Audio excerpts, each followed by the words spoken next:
Brendan Novak book group meeting.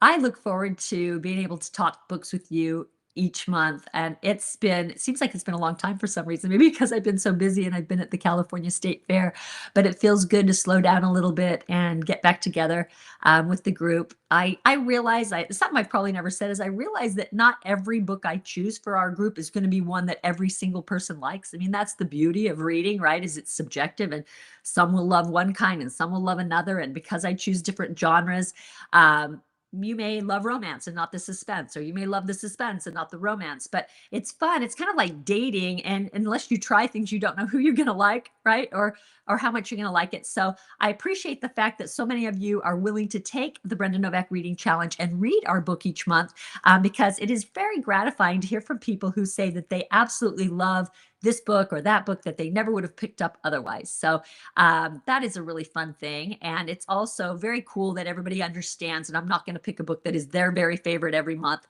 but that they are going to find hopefully at least 3 or 4 or maybe much more. I think my batting average might be a little better than that, of books that they love. So anyway, be sure to like and share this video for a chance to win a $50 gift card to the Brendan Novak store, where we sell our fun Brendan Novak book boxes, and all the other reader related type merch that we have there. Lexi works so hard on making all of that.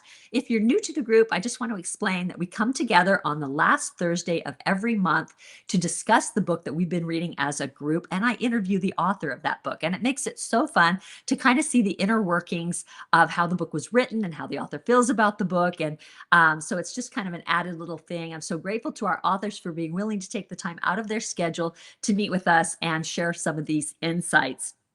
And you can get an autographed copy of each book we read in the Brendan Novak book boxes.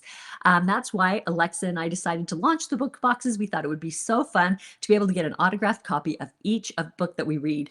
And you can get them, you can get a subscription, so you get every single one and create a fabulous book stack by the end of the year of the 12 books that we read, or you can get one here and there as it suits you, whether it's for a birthday, a Christmas, a gift, or just something that you really like the book that month or whatever. So we also have an autographed book only subscription. We had people who wanted a different price point, so we went for just autographed books, which of course is going to save some money. You don't get the other fun reader related merch, but you get the book that we're reading that month. I wanted to let everybody know that all of our book boxes have been listed throughout the rest of the month or the rest of the year, excuse me. So you can now get our most popular box, which is December's Brendan Novak book box. And you could probably guess why that one is the most popular, not only because it's Christmas, but because it has our 12 days of Bookmas in there. And that is such a fun program, in that you get a new gift that we unwrap together each day for 12 days that reveals the author for the following schedule for 2027. And each of these authors has provided a gift that helps announce their presence. And then they all come to our annual online Christmas party. And so you get to associate or socialize with them a little bit online in that way, which is really, really fun. Here's our 2026 book stack so far. It's looking beautiful, isn't it? And here is our reader challenge card. So hopefully you have half of these marked off already. Actually, we're just over, we're at 7 now. So we're getting up there, and we have some more great reads coming up. So I love seeing these on my bookshelf, all signed, and a complete collection of all the books that we have read this year. So I have now sold and signed over 10,000 copies of Meet Me in Italy. And I'm so grateful for the support that you guys have given us. We cannot stay in stock of the darling lemon bag charm. We keep running out. We're out again for the next 2 weeks, but we have 3,000 more showing up in 2 weeks. And we also have 2,000 more books showing up that I will need to sign. So because of your tremendous support, my publisher, we're in talks to do tip-ins for my next book, which is called Living My Best Lie. That comes out March 3rd, and it's going to make it so much easier because these are unbound pages that I will be signing thousands of these, so that I won't have to then get these books shipped to me on this huge pallet, bind them all, take them out of the box, open each one, sign it, close it, package it up, send it to Utah for Jennifer to send out. It's a tremendous amount of work, but it's also such a blessing. I don't mind doing it. But if we can make it a little easier with these tip-ins, I certainly won't mind that. And so I'm super excited that my publisher is working with me to make that happen. I'm currently writing Meet Me in France, if you haven't heard. Because of the popularity of this book, they're letting me continue my Meet Me in series. It will not be the same characters, but it'll be a travel destination book. And Lexi and I went to France in December, which is what gave me the idea for this book. And I absolutely love the way it's turning out. I think I like it even better than Meet Me in Italy. So that's pretty cool. I also wanted to remind everybody that we're grateful to you for however you've read this book, whether you've gotten it from us, whether you've gotten it from other retailers, whether you've gotten it from the library, whatever. We're just super grateful for your support of the book. And we have created a read-along video that we give everyone for free. We went back to Italy in March, and Alexa and I personally filmed it. It's where the characters stayed, what they ate, what they experienced, and it makes it a much more immersive experience. So if you haven't gotten the read-along video and you would like it, just go to my website, click on the Order Meet Me in Italy page, scroll down, and you can put in the information there of where you got the book, and we can send you the link for this read along, and you can check out the beautiful views along the Amalfi Coast. So, as usual, Janet Roble has been shopping at the Brenda Novak store and has provided some fun giveaways for tonight. We are so grateful for her and how she tries to support us in every way. There are so many of you who support us in myriad ways, and we are grateful for all of you. But she has donated as a gift. She's gone on and purchased this for me to give away tonight. She's done several, and we'll start with this one, and it is the Darling Band Books puzzle, the 500-piece puzzle that Alexa had a book artist create, along with the book that she paired it with, which is the Band Books Club. So you get to win an autographed copy of the book and the puzzle. And that's just for being here tonight. We're going to give that to one of our live viewers. So since I can't see right now, Lex, do you have a viewer for me that we can give it away to? Lexi is looking now. She's going to randomly scroll through, grab a name. Cynthia Harrington. So congratulations, Cynthia. We are happy that you're with us tonight, and hopefully you're excited to win that. This month, we're featuring a debut book. I just am so excited about this because, as we've been telling you guys on social media, that Emily Ohanjanians, the gal who wrote this book, was my former editor. And so it's such a full circle moment that she's here with us tonight, and I'm going to be able to interview her about her book. And she's helped me through so many of my books. So you'll get a little bit of insights on the agent or the editor-author relationship. She can share some of those things when she comes on too. So that's going to be really fun. And we'll be bringing her on to chat in just a minute. On top of that, we're changing things up a little bit tonight. We have a double feature. We are also going to be having New York Times bestselling author John Searles. So he has written something a little different than his usual psychological suspense. He has written a blockbuster release called Single Girls. And you guys know that it deals with the time period where he worked at Cosmo magazine. Boom. Here it is. He worked for Helen Gurley Brown, knew her personally, and has created such an engaging, wonderful novel. And it's been fun to see everybody's reactions to both books this month. So we have a special after party for our book box subscribers. We're actually extending that to anyone who got July's book box. It came with all these ingredients and fun things to join our party. So here it is. It has, the rimming sugar for our Cosmos tonight, the darling 3 sheets of these darling stickers that Lexa took hours and hours designing these. She was so harried by the time she was done and sent them to me. Do you like these? I'm like, I love them. But it's got our Cosmo quiz, all this fun stuff, our picks for our garnish. And so we make sure you have all of that ready when you join us at the after party. If you did not get the Zoom link, please check your email, check your spam folder. And if you didn't get it and you want to join us tonight and we want you to come, then make sure you email store@brendanovak.com right away. Lexi's going to try and get those links sent out again. They have already gone out to everybody that got a box, but just in case you missed it, we want to make sure we get it to you, and also be ready with your Cosmo quiz. Those are always fun, right? So let's see who's joining us live tonight. We are going to give those people a $10 gift card to the Brenda Novak store. And Lexi's bringing over her phone so I can see. Okay, great. All right. How about Carrie Hamrick? Yay. Gina Wagner.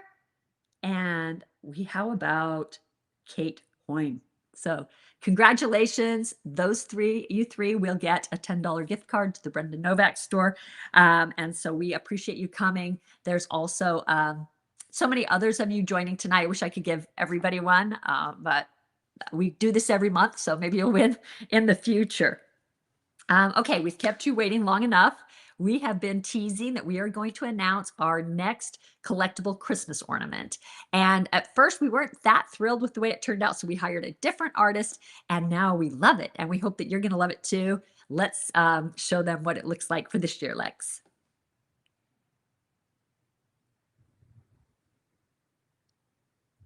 Oh, it's kind of little for me. Hope it's bigger for you guys. Can you see that?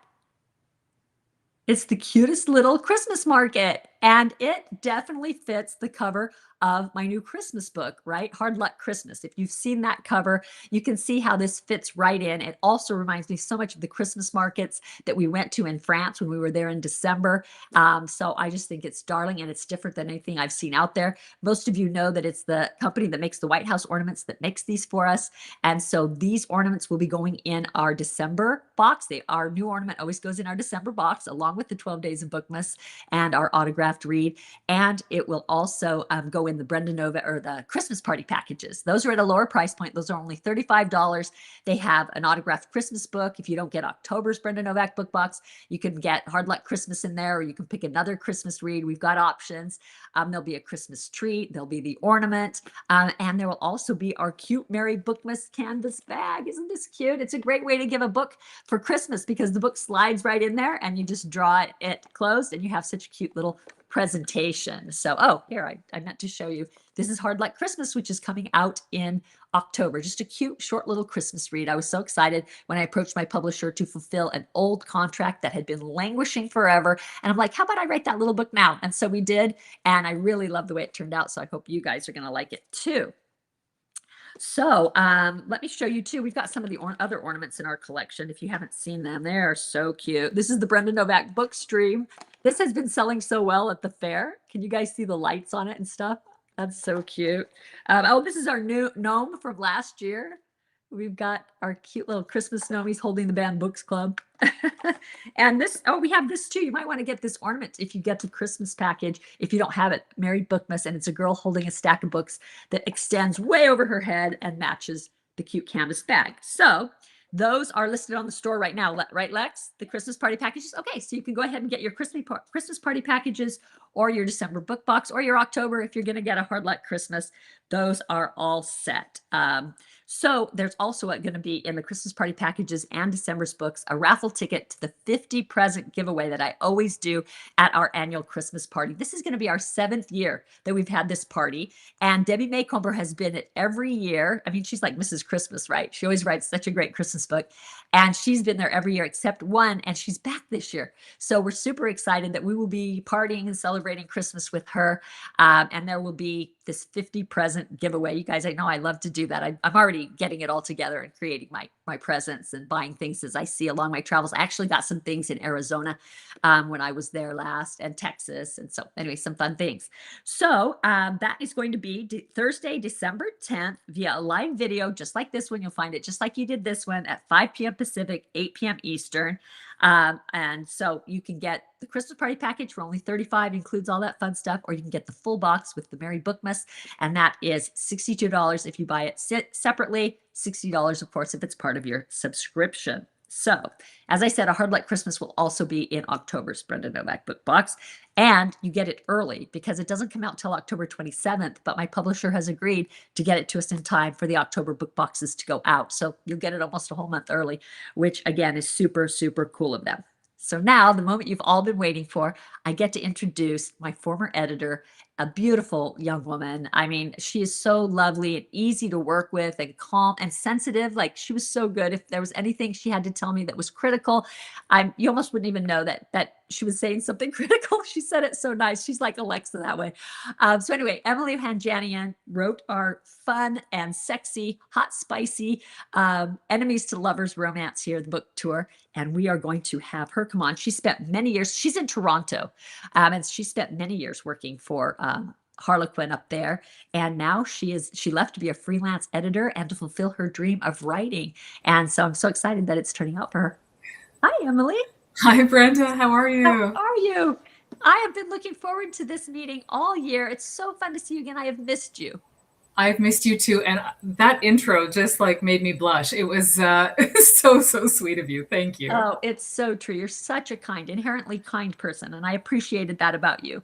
So, why don't you tell everybody what your day to day is like? I mean, it's sort of an anomaly to also be a freelance editor and a writer and have your first book out. I mean, that doesn't happen to a lot of people. So, why don't you tell us what your day to day is like?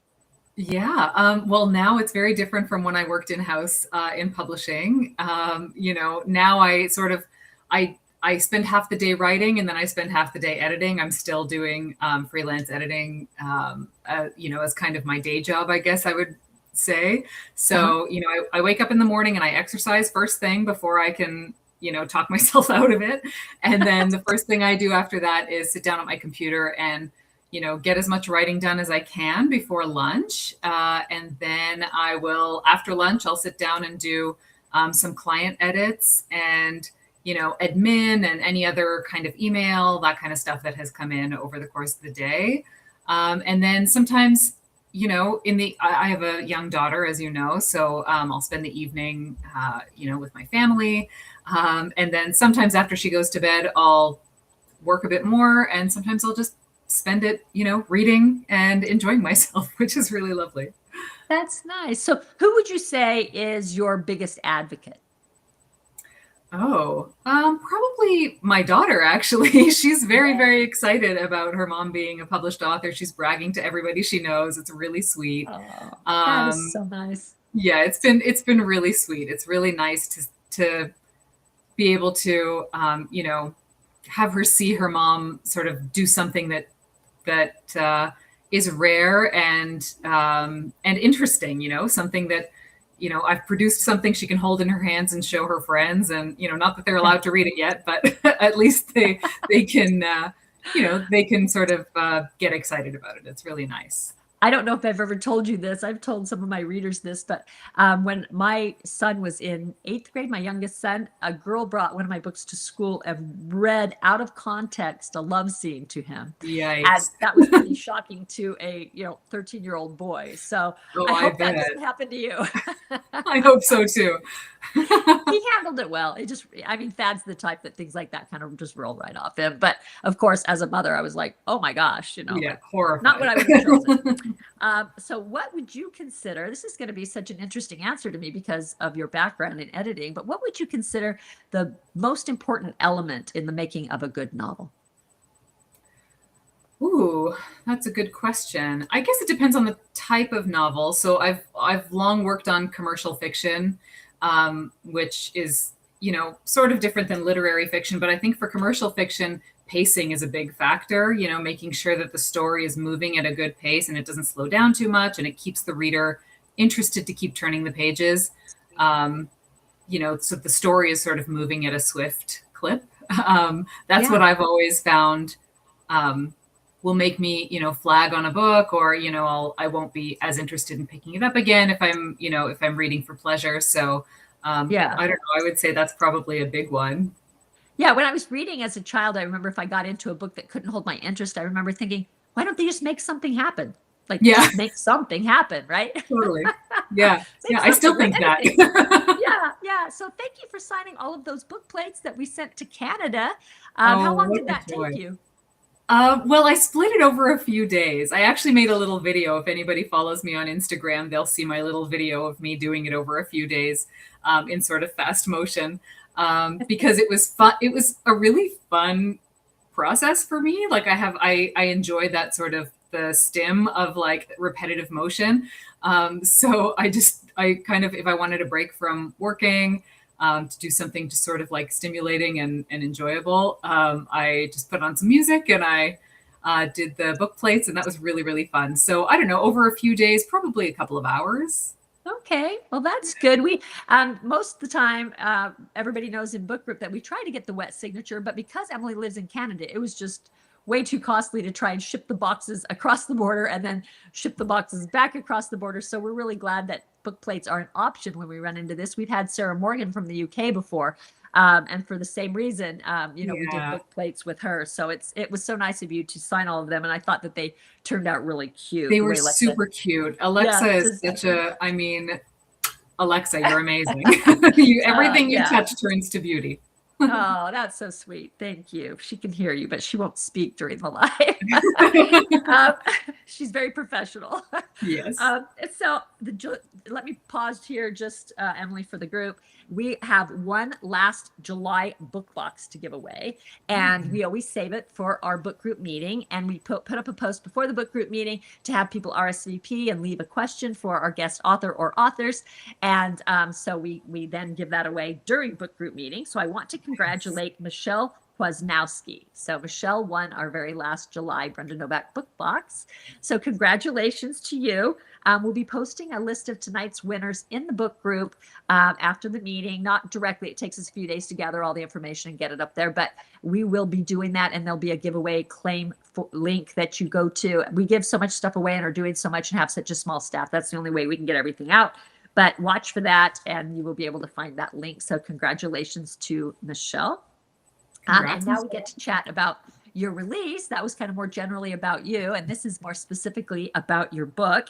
This story is about a self-help author and her grumpy publicist who develop unexpected feelings while traveling together on a book tour, risking their careers for romance. So Kathy Bennett wants to know, how did you feel when you held a copy of your very first book, The Book Tour, for the very first time? Oh, it was just so wonderful. I mean, I feel like I'm in a very privileged position of having worked on a lot of books that I've I've edited, and then I've been able to hold them in my hands, and it's always really special because every book means a lot, when you've had a hand in bringing it out to the market. But then it was my own book, and it just felt very surreal. I mean, I never imagined that I'd go down this path, that I'd become an author, and a sort of midlife career change, I guess, or see change in my career. And it was just a really surreal and wonderful experience to hold this book in my hands. And I will also say, yellow is my favorite color, and I didn't ask for them to make the book yellow, but it turned out that the book cover was yellow, and it just felt very felt like kismet,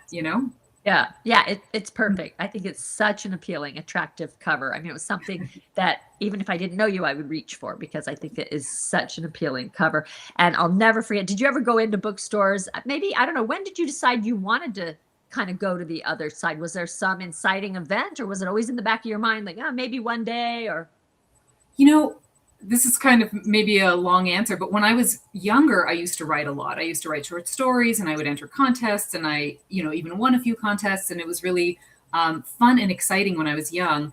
And then when I was in university, I took a creative writing course, and I just felt so discouraged in that class because everybody was very literary and highbrow, and Canadian literature is sort of, there's like a stigma against sort of commercial type of writing in the Canadian literature sphere, I guess. And so I just kind of felt like what I wanted to write wasn't ever going to go anywhere or do anything. And so I kind of gave up on writing and didn't really write again after that. Not that I was, a dream shattered or anything like that. It was just like something I enjoyed doing. And then I was like, oh, I guess it's not going to go anywhere. So I pursued editing, which is like very much a career of my heart. It was like, I loved doing it. It was the right career move. And so then, I never really thought about writing again until after I resigned from Harlequin. And, the bandwidth in my mind kind of opened up a lot more, that I was, hustling so much as an in-house editor. And then suddenly in freelance, there was more time, there was more sort of space for my brain to breathe. And so I just started thinking about this character in the back of my mind, Anna. And it was just one of those things where I was like, you know what? Why don't I just try this and see if it happens?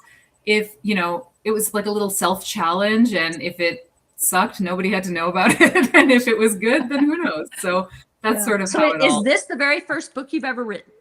It is, yeah. Oh my goodness! Congratulations! That's wonderful. Thank you. I love that. That doesn't happen very often. No, I know. Sarah Montoya wants to know, how did you come up with the idea for this book? She said, I really enjoyed your book. Oh, thank you. Yeah, I was very much, it was very much, it started with the character. She just came to me kind of fully formed. And I sort of built the story around her. I knew I wanted to write a romance. So it had to be, who's the love interest going to be? How will he complement her and contrast against her? And sort of, how will they be foils to one another? And having worked in book publishing, it felt like it felt like the right move to sort of set the book in a book kind of setting. So her being an influencer podcaster who has written a book for which she has to go on a book tour, and I know a little bit about book tours. So I was able to sort of draw on knowledge that I had to sort of build out the story world that way. Well, I think it's so neat that you know both sides, because as long as I've even been in the business, I still don't, it's still a little bit of a mystery what happens on that side of the curtain. I mean, you work with your editor, but as far as how things work through and how you get marketing budgets and what happens, in the inner meetings and the cover meetings and who really has pull there and how you really get it changed. I mean, all these things are a mystery to most authors. At least Yeah. maybe I'm not good enough at figuring this out. I know other authors like Allison Brennan seems to get it all. So I think that that's a plus. Do you find that a benefit that you kind of know how to ask for what you need because you know how it works? Do you think that that has played in your favor? Definitely. In a lot of ways, my knowledge from the other side has worked in my favor. Largely, even just like calming myself down. If I feel like, if I feel like that things are silent for a long time, or you're not getting very clear answers. It's nice to know. It's nice to know that things are very much working behind the scenes, and you're not privy to a lot of what is actually happening in the publishing house. And like, people are working for your book, people are championing it. It is moving along. But authors are only kept abreast of what they need to be kept in the loop for. So it's nice to just know that that's true. You know what I mean? As opposed to, yeah, I know a lot it's of debut reassuring. authors, it is reassuring. I know that a lot of authors feel very like it's a very opaque industry. They don't really know what's happening behind the scenes. They feel like silence means that, it's over kind of thing. But I'm happy to have that reassurance of having seen how things work behind the scenes. So did you know your editor before you sold to her? Was it somebody that maybe knew as a colleague? No, I didn't know anybody I worked with. I only queried agents that I hadn't worked with. I only I so she did actually, when she went on submission, she sent it to a couple of editors I knew, just from being in the business and knowing people's names. But the people who, my Canadian editor and my US editor, made a joint offer on the book, and I didn't know either of them prior to working with them. And they're amazing. I'm so happy with them. Oh, that's wonderful. I'm happy to hear that because it makes a big difference, right, in your journey. Big difference, yeah. Lynn Schwante she said, I had some favorite characters. She means in your book. She said, did you? And if so, which ones and why? Oh yeah. Well, I'd be interested to know who Liz's favorite characters are too. But Yeah. My favorite of my sadly, Lynn. Yeah, that's okay. The character of my heart is Anna. I mean, she really is very much. She's nothing like me. I'm so far from that kind of personality, but she's a kind of personality I've always been drawn to. Like, very sure of herself and confident and tenacious and strong-willed and unapologetic. Like, it's just such a strong, cool kind of character in my mind. I also find her funny and just like the kind of person you'd want to be friends. I would want to be friends with. So I do love her, and I do. I mean, I love Ryan, of course, but Marl, her cousin. That's my favorite. But then the hero's always my favorite in a good way. Yes, he is. Yes, I remember that about you. But her cousin Marl is also dear to my heart. She's a sweet. I like their relationship, and sometimes the scenes between them were more fun to write than the scenes between her and Ryan, actually. Really? Okay. So the Yeah. girlfriend vibe was actually more fun for you at times.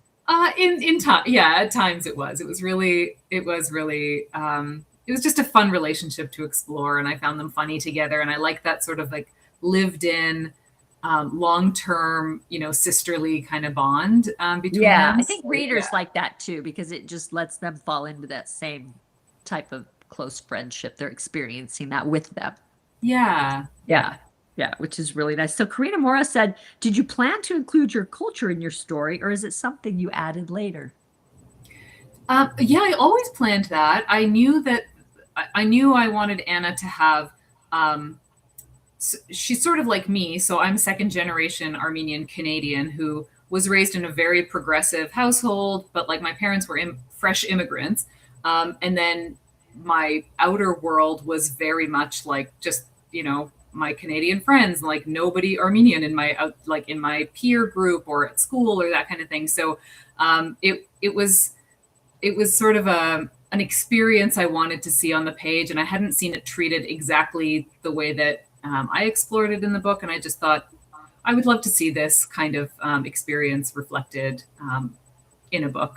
So yeah, that was I always. particularly enjoyed that aspect of it. And I think it's because I have two second generation immigrant in-laws.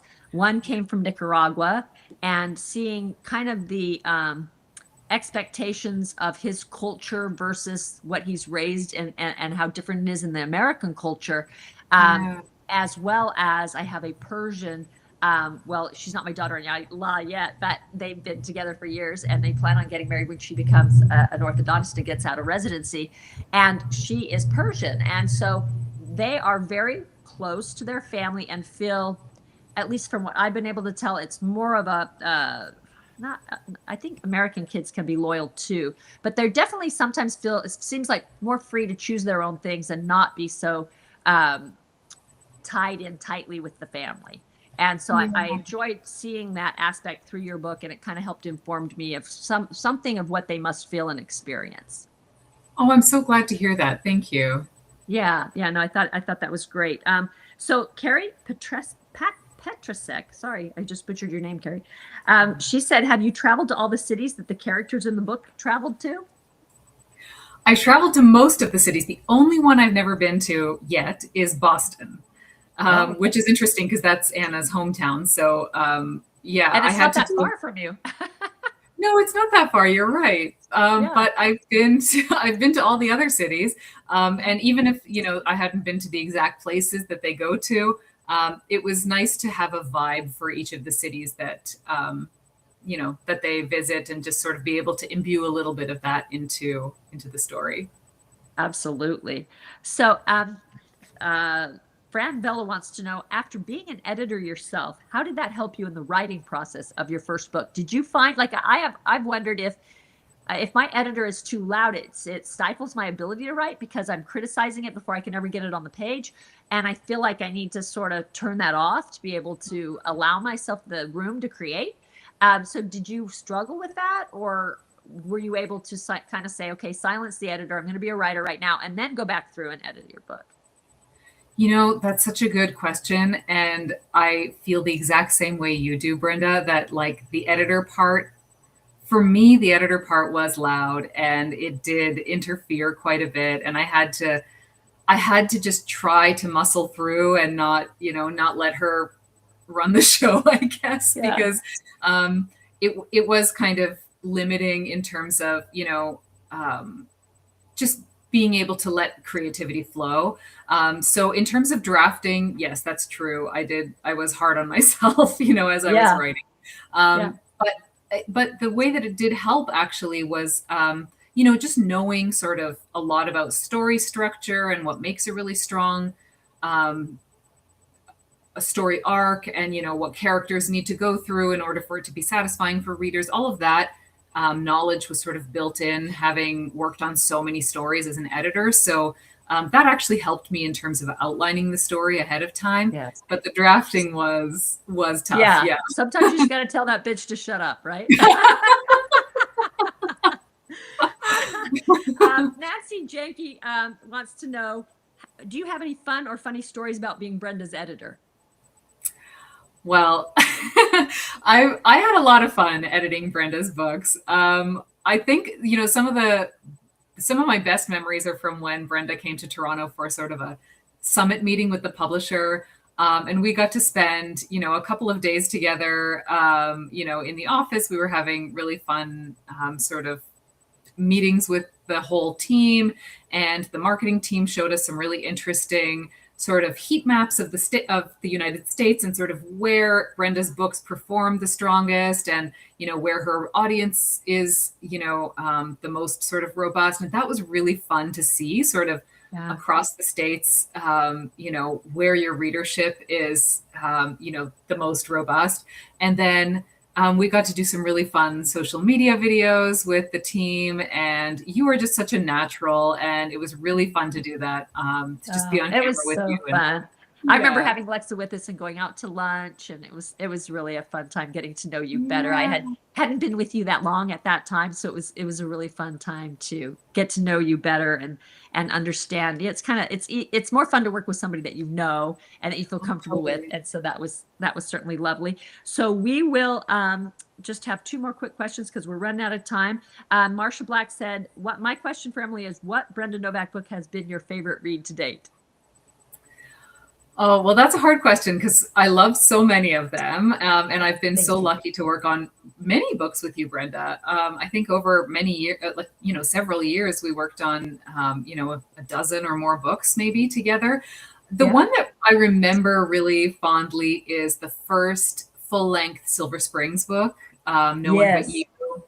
because it Yeah. kicked off this really great series. It had that beautiful cover with the rain boots on the dock. And I remember the story being really um, an interesting one because the hero was accused of murder. And that's such a hard place to bring a hero in, like right away, that's sort of his backstory. And that's the rumor that is sort of swirling about him around town. And how do you bring that hero into a place of, where the reader's going to fully embrace him, and and sort of follow his redemption arc, and be in on the ground floor with this guy. And you really pulled it off, and it was just Oh, such an interesting concept to explore, well, and thank especially you. in a romance. Thank you. It was a fun book to write, and I really credit you with those fabulous covers. The first four covers for Whiskey Creek, I think, are still, or I mean, sorry, not Whiskey Creek, Silver Springs are some of my favorites. I Yeah, love them still, they and were they're kind of beautiful. timeless. Like they don't look dated like some of the other covers get Mm, to be. So, yeah, just last, very quickly, Star Royal wants to know which is easier, writing or editing? editing. Yes, yeah, By I a would mile. say that too. So, our other featured author tonight, we're going to get to bring him on. That is John Searles, New York Times bestselling author John Searles, and he's got a question for you. Hi, Hi there John. Hello. to both of you, chat. And one, and I wanted to ask, it's part of my book because it's about Cosmopolitan. In what way is your character Anna a Cosmo girl? I think Anna is like the quintessential Cosmo girl, honestly. She's very strong and tenacious, and um, sort of sexually self possessed and unapologetic about it. She's not sort of a victim of the patriarchy, I guess, in terms of, women having to sort of stifle themselves and their desires. She's just very hard on her sleeve about all of that kind of stuff. And I love that kind of woman in real life, and I wanted to portray that kind of woman in a book. And Awesome. And you did a great job of it too. oh, John, why do you think the Cosmo girl became such a powerful archetype, cultural archetype? well, I think when Helen Gurley Brown wrote Sex and the Single, she wrote it in 1962, and it sold something like 2 million copies in 2 weeks. I mean, think about that.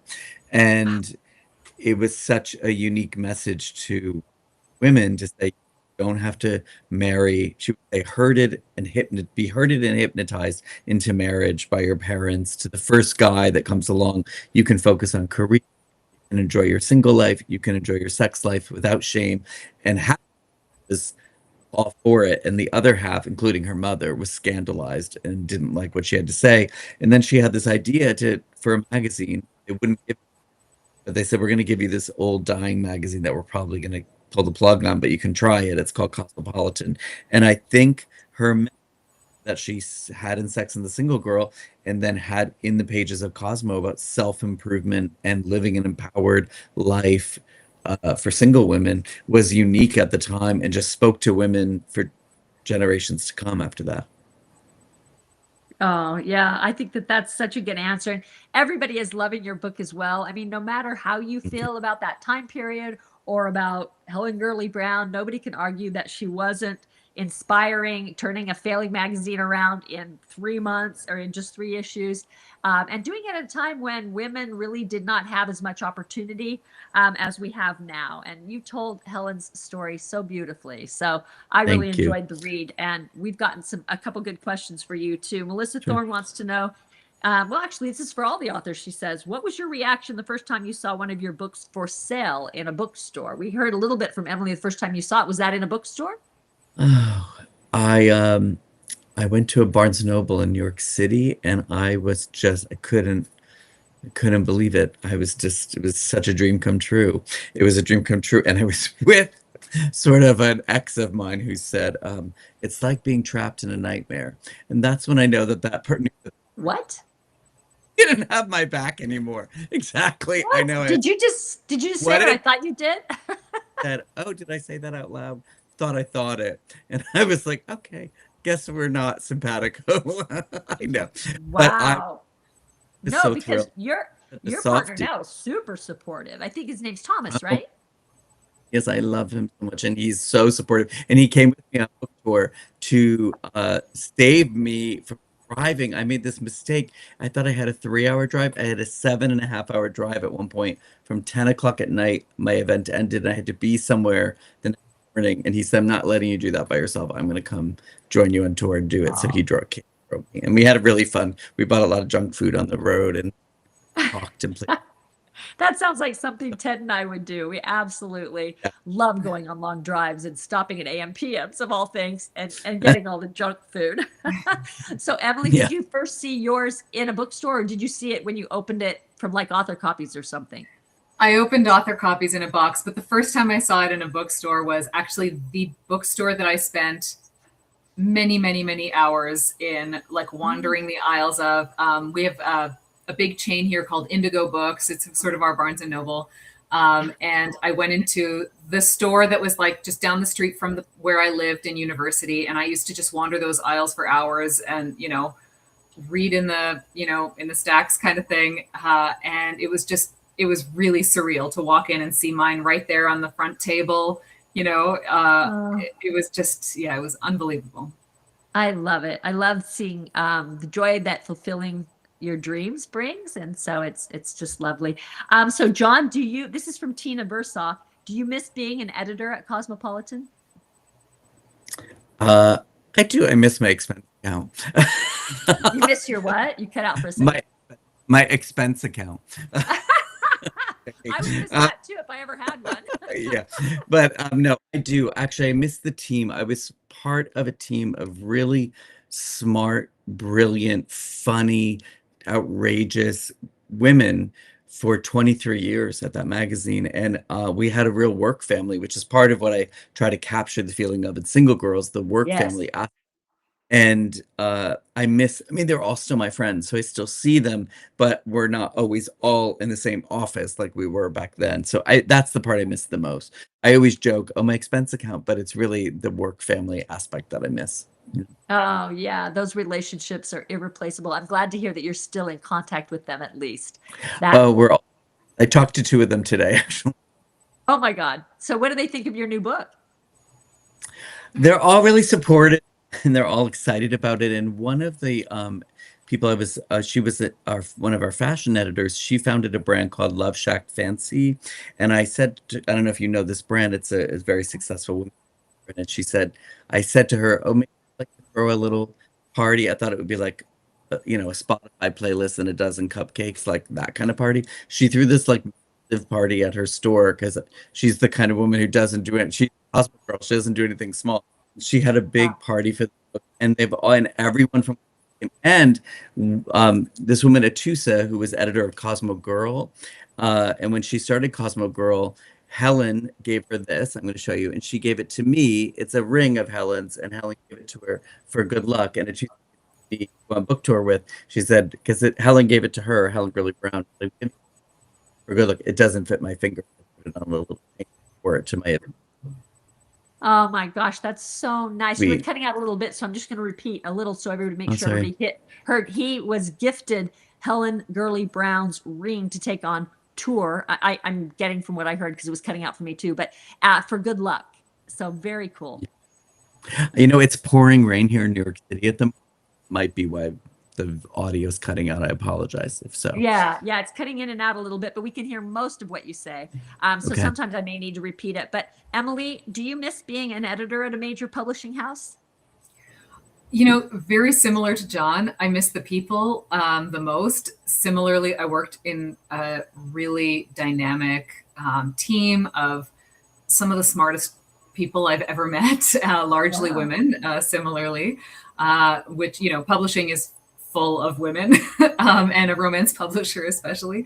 And I do miss, you know, the people that I got to work with. And I really miss working with authors on the book from beginning to end. So right now as a freelance editor, I do a lot of work, you know, on the draft, and then off it goes to the author, and then I may or may not, you know, hear from them again. But working with a book from, you know, acquiring it all the way through to bringing it to market and seeing how the readership, you know, receives it, and reading reviews and sort of getting that was a really fulfilling feeling. So I do miss those aspects. Oh, yeah. Well, I miss you. I know that.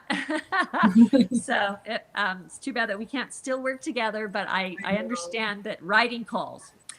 So before we let Emily go, I wanted to do our fun spill the tea section with both of you. We didn't want to let either one of you off the hook for spill the tea.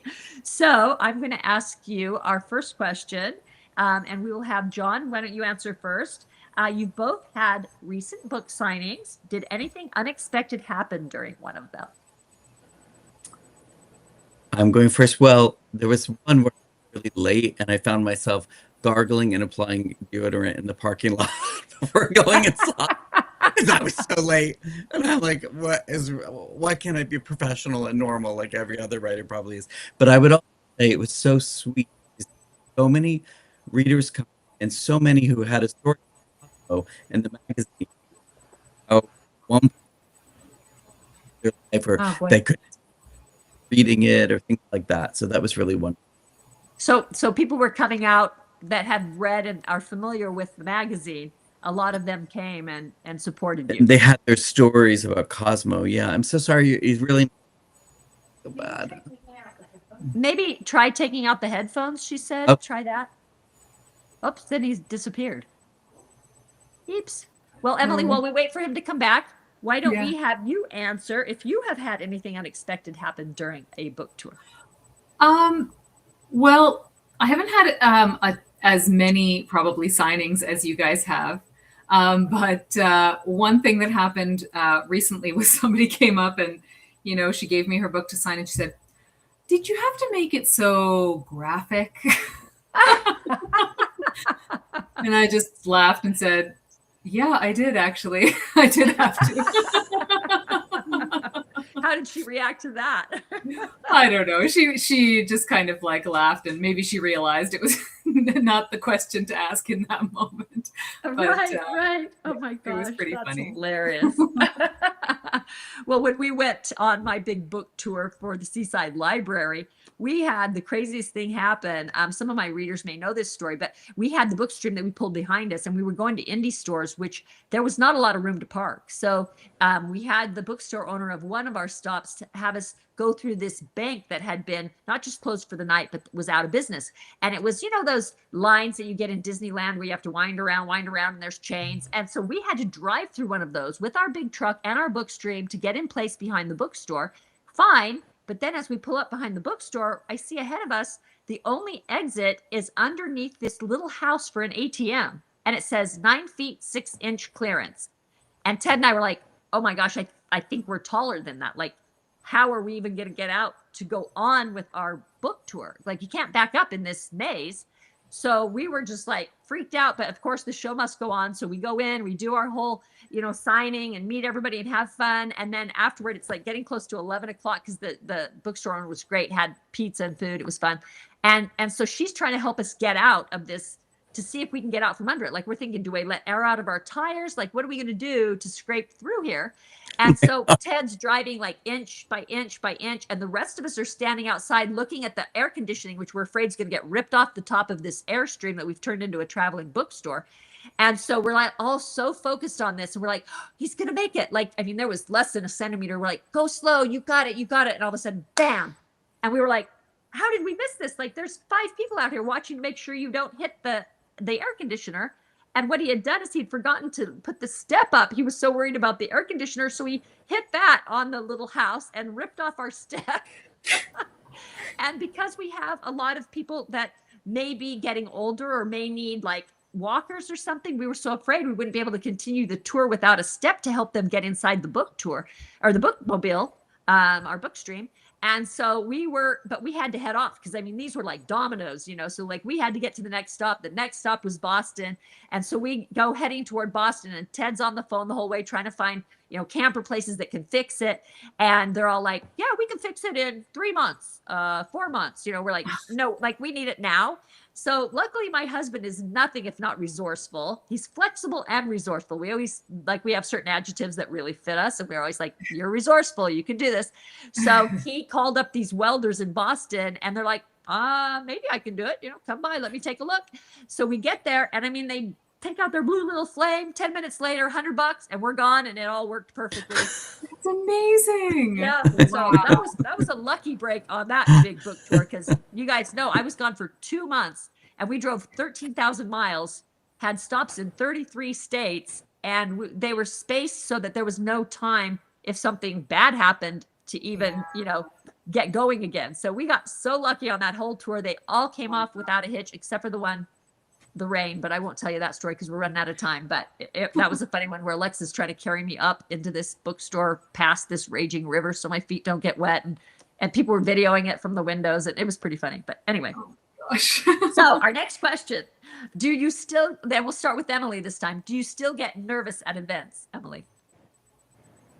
I do, yeah. I probably get more nervous now than I ever did in my editing career, because I used to do a lot of public speaking back then. And then, for a few years I was kind of off the market and, kind of just by myself in my, little office doing my writing and my editing. And then, going back out and like doing public speaking again made me a bit nervous, but I'm getting back into the swing of it. And I try to, it's always worst in anticipation, and then in practice, it's actually fine. Yeah, I think that's true. John, what about you? You seem so comfortable in front of a camera. I mean, Emily, you do too, but John, are you nervous at all? Are you going to give yourself away here? I'm not about the speaking part, but I always get nervous that no one's going to come. And my sister always teases me, because I'll say, oh, we had this hometown event, and I kept saying, no, what if no one comes? What if no one comes? And people came, and she kept teasing me like the whole night, like, see, no one came. No one came. Why? Because early on in Chicago, and there were 3 people, it was at a Barnes & Noble, and I was sitting there reading, and then I realized 2 of them were wearing Noble name tags. So I'm like, they work at the store. And then there was a guy in a chair nearby asleep, snoring. And my mentor friend Wally Lim, if that ever happens, just have the small group pull up their chairs and just talk to them. And that's what I did. But it made it harder and more depressing when there was a guy snoring 10 feet away. So right oh my gosh. That's hilarious. I mean, I identify with that fear because when I was 16 years old, my mother planned a surprise birthday party, and she told my best friend to handle all the invites. My best friend forgot until an hour before the event, and this is before like cell phones and social media, obviously. So it was after school. She was with her boyfriend hanging out. Everybody's gone. It's an hour after school. She remembers. And so she only told like the 2 people that were left in the lot. So when nobody showed up other than like these 1 or 2 people, I was just devastated because of course you feel like nobody wanted to come to your party, right? Like, here's this surprise Yeah. party and nobody comes. And so John, I identify Yeah. with every book signing or anything like that I do. I'm always worried that I'll be left with that sick feeling, right? Yeah, and that's the thing. It was like early on, I think we've all had those like dud events, and it just kind of leaves you a bit traumatized. And even though I've had Yes. many successful books, I still can't quite shake that fear. So, Yeah. Yeah. I hear you and I identify. Okay, so what is the most embarrassing thing on your browser search history thanks to your book research? Let's go with Emily, I guess. okay.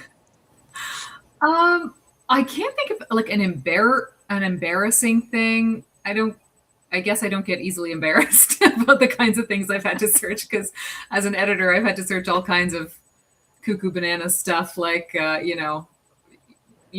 like how long does it take for a body to decompose, and can it decompose in this kind of soil, and like crazy things Right. like that from when I was editing thrillers.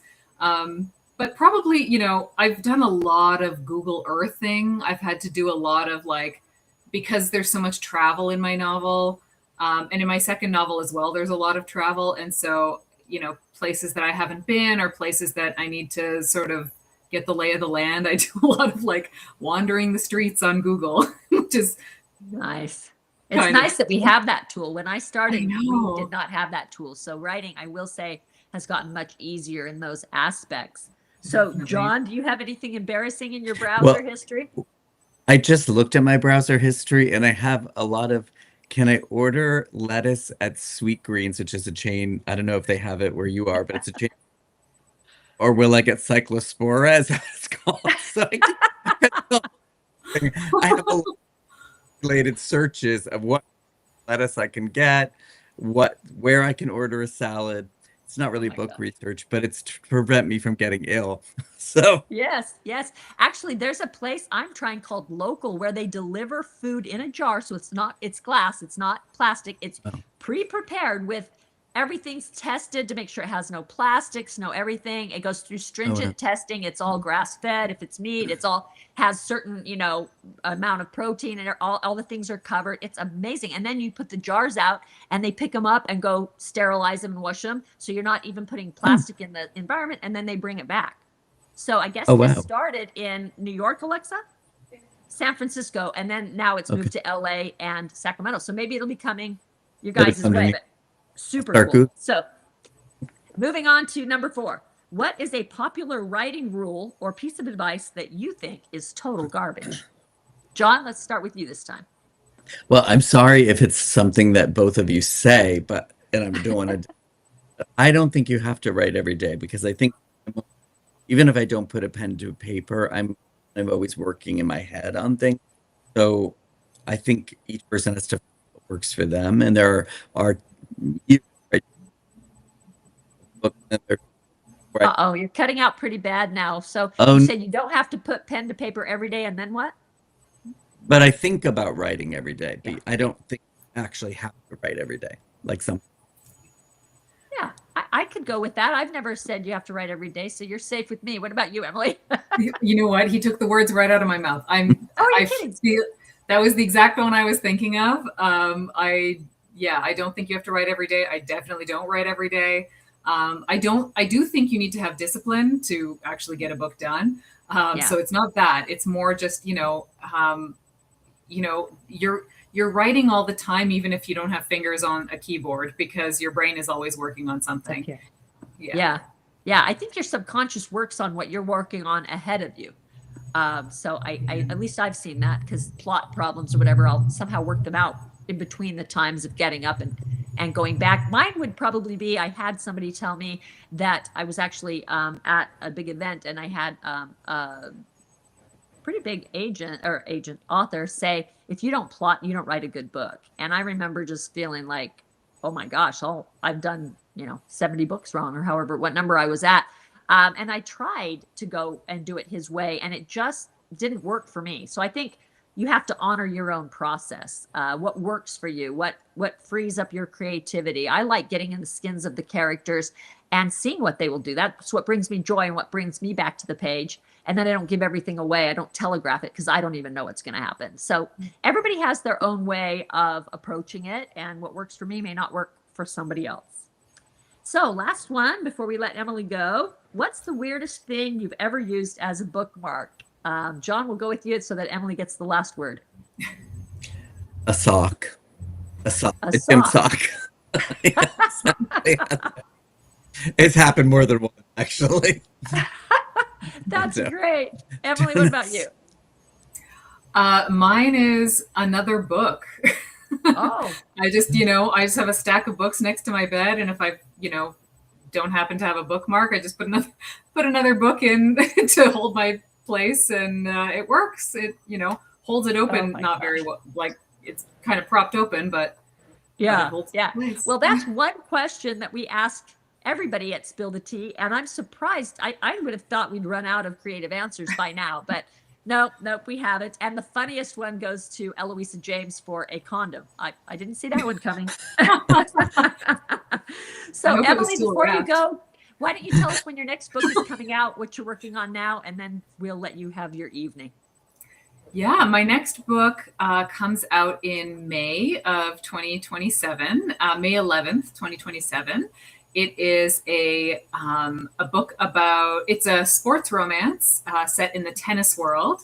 And it's about two professional tennis players who have to pair up to play mixed doubles at Wimbledon together. Oh, wow. That sounds Yeah. so fun. I know hockey romances have been huge, so I love that you're moving it into a little bit of a different sport and letting us experience kind of the inside world of Wimbledon. I think that's going to be really interesting. Well, thank you so much for signing all those book plates for us, for joining us tonight, for the great book that we were able to enjoy of yours, and we're going to look forward to your next one. Do you have a title yet? It's called Mixed Doubles. Mixed doubles. You may have said that, Yeah. and I blanked it. I'm sorry, but we will look for mixed doubles coming out near my birthday next May. It'll be May 12th. You said right. So May we'll 11th. May 11th. May 11th. Yeah. Awesome. So, Yeah. well, thank you so much for joining us. We'll let you have your night tonight, and we're going to ask John a few more questions. nice Thank to you so much for having me. You bet. Good night. You- Okay. Well, thank you for being such a good sport and participating in Oh my Spill the gosh. Tea. I'm I loved happy. it. I sound a little better. I hope I tried to press some buttons. And is it any better, Yeah. the sound? You're sounding good now, so Oh, don't good. move Okay. from that spot. Okay. It's like you have to stay right by the mic or something. But anyway, the last time we talked was when you were signing 1,000 copies of Single Girls, and you had to leave on book tour the next day. And so you left them all on your tiny porch, and our shipper was supposed to pick them up. And luckily, you have a Ring doorbell because you were able to tell us that the shipper never came. So it took an entire Yeah. month for us to get these books from your porch to our fulfillment house in Utah. And we've never run into anything like that. I guess our West Coast shipper had to use their East Coast shipper. And anyway, something got lost in translation in between. And it just proves how many moving parts there are in putting these book boxes together. And yet Well, Alexa juggles this every month. let me tell you, Alexa is an angel, and so are you, Brenda. And it was nothing more throilling. I have books delivered to my house all the time, but I never get 1,000 books of my own delivered. It was such a joy. And our dog, Ruby, who I posted on my Instagram, she kept climbing up as I was signing them, wanting to be around me. And my husband, Thomas, had just gotten this Ring camera a few weeks before. I have one now. So he was kind of monitoring what was going on. And then the guy came at one point and didn't seem to take them. Then I texted the neighbor. The neighbor went out and talked to them. So I'm glad they finally made it.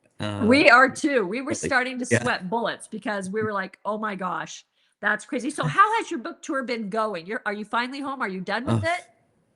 I'm done with the first kind of thick of it, and now I still have a bunch of fun summer events. And I'm in town today in New York City to do a CBS interview tomorrow, and then I come back next week, and I'm doing the weekend edition of the Today Show next week. So I have some Oh my fun media, gosh. some fun tour events. It's been such a joy. I worked really hard on this book. I poured my whole heart into it. It's such a joy to write Single Girls and then to go out and meet so many readers who so many seem to have a Cosmos story, and a lot of them have already read it, and they see the kind of joy and fun on the surface of the book, but then also the kind of deeper what was going on with feminism in the 1960s and like all of that's kind of under the surface, because on the surface is a very fun, joyful book, but then underneath there's serious undertones of like sexism and what was going on for women in the 1960s and even today, you know. Yeah, yeah. I thought it had a lot of heart, and I love books that have a Thank you. lot of heart. And so I thought you handled it really well. I liked, I felt like you maybe borrowed some of your experience with your suspense writing, just in the way it was constructed with the short chapters and the quick pacing. And I really appreciated that as well. So kudos to Thank you. you. It was infectious and utterly charming. It was really, Thank really a wonderful story. So thank you. And I loved getting to know all the various editors, you know, and what they were each facing and what they contributed. And so that was really a fun part. So Becky Lowe wants to know, where is your favorite location to visit on a book tour that makes you want to return? Oh, wow. Gosh, I'm the worst at naming favorites because I love so many places. You know, when I was a kid, my dad was a cross-country truck driver, and my parents used to send me trucking in the summers with him. Yeah, I think I've told you this before. Their goal was to make a man out of me, and I would go trucking with him. And I go back now to a lot of the places that we went then. But when I was a kid, I only saw truck stops and warehouses. But now to go back and go to a bookstore and places in South Carolina and North Carolina and Georgia and all through Florida. I was down there, but I also love going I was a waiter for 12 years in Connecticut, and I did a signing at a store just a couple blocks from the restaurant where I was a waiter, and all my old, we were talking about work family.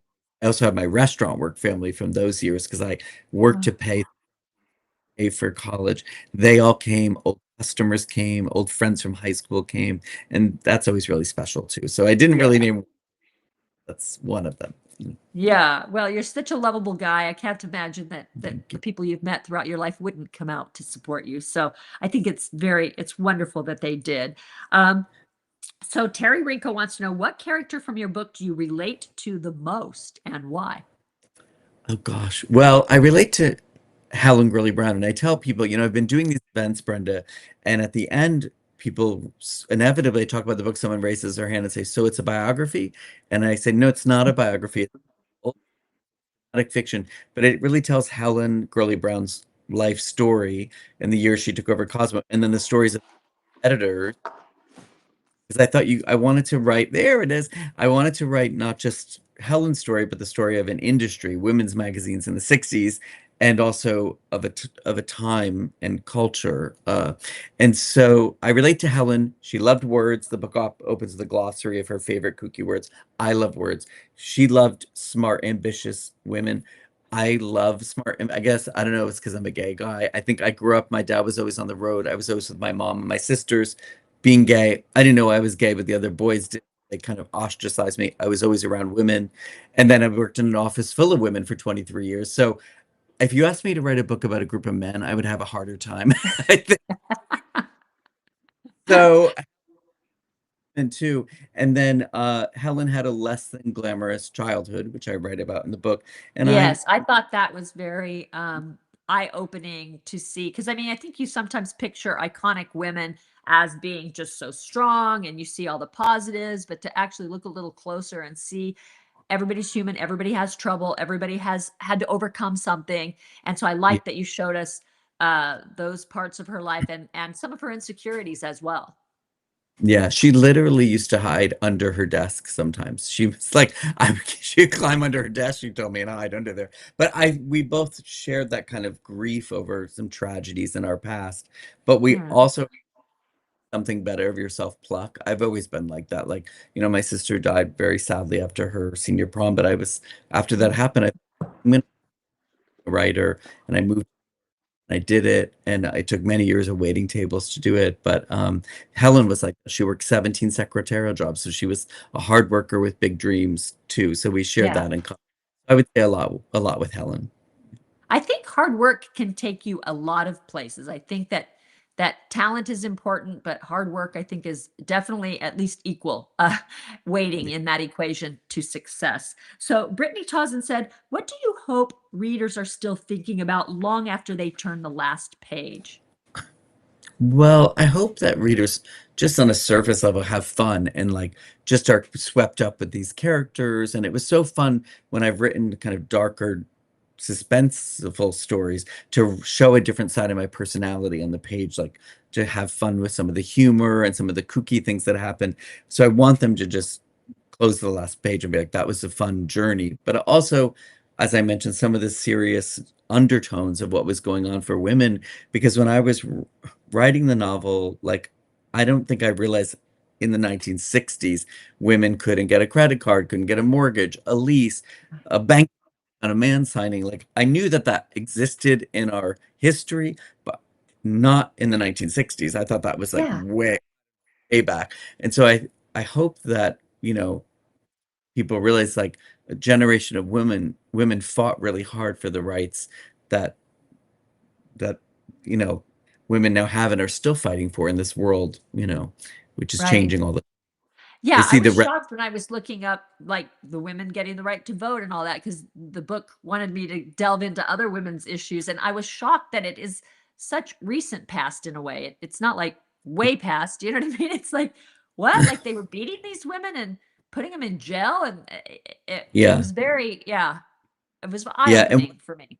I write about in the book is, Helen and the team of women she assembled, Cosmo made millions and millions and millions of dollars. And at the end of the 1960s, the executives of the magazine company had a huge party to celebrate all the money they made.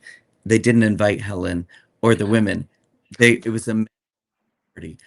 I mean, Oh, I, so it made me furious when I was reading it. And Helen, yes, I mean when I was writing it. So yeah, that's a perfect example of what was going on at the time with yeah. for women.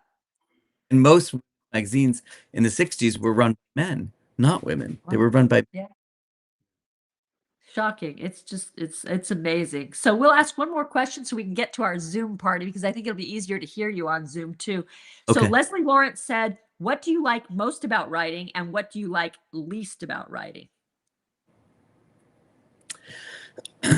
Um, I love the sense of adventure and I love discovering things that surprise me when I'm writing because I'm like you, Brent. I don't plot everything out. I have a loose idea kind of where I'm going and then I discover a lot along the way. So I love the adventure of it. The Huh. thing I do, um, I'm never sure I can do it. You would think after I wrote all these books, I would be confident. Oh, I can do it. I never know until I write the last sentence. I'm like, thank God I did it again. It's like, I feel the same way. you do. I wish I felt a little more confident. Maybe I do a tiny bit, but I wish but I think it's that kind of nervousness that compels me to keep going and trying to give it my best.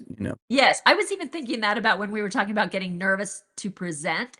I do get nervous, but in a way I'm kind of grateful for it because it makes me prepare, right? Because you don't want Yes. to be caught unawares if you're scared. So it makes me get ahead of it and kind of prepare. So in a way, I guess you Yeah. can turn it into power the other way.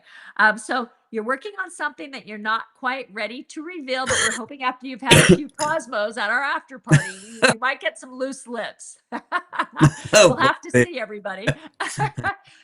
So if you're coming to the Zoom party, if you're a Brenda Novak Book Box subscriber, or you bought a separate July Brenda Novak Book Box, then you received all of our cute Cosmo Party stuff. So make sure it's handy so you can head over to Zoom now. John will be joining us there in just a few minutes after I finish a few wrap up comments and announcements here. So thank you so much, John. We will see you on Zoom in just a few minutes. See you over there. Alrighty. Bye bye.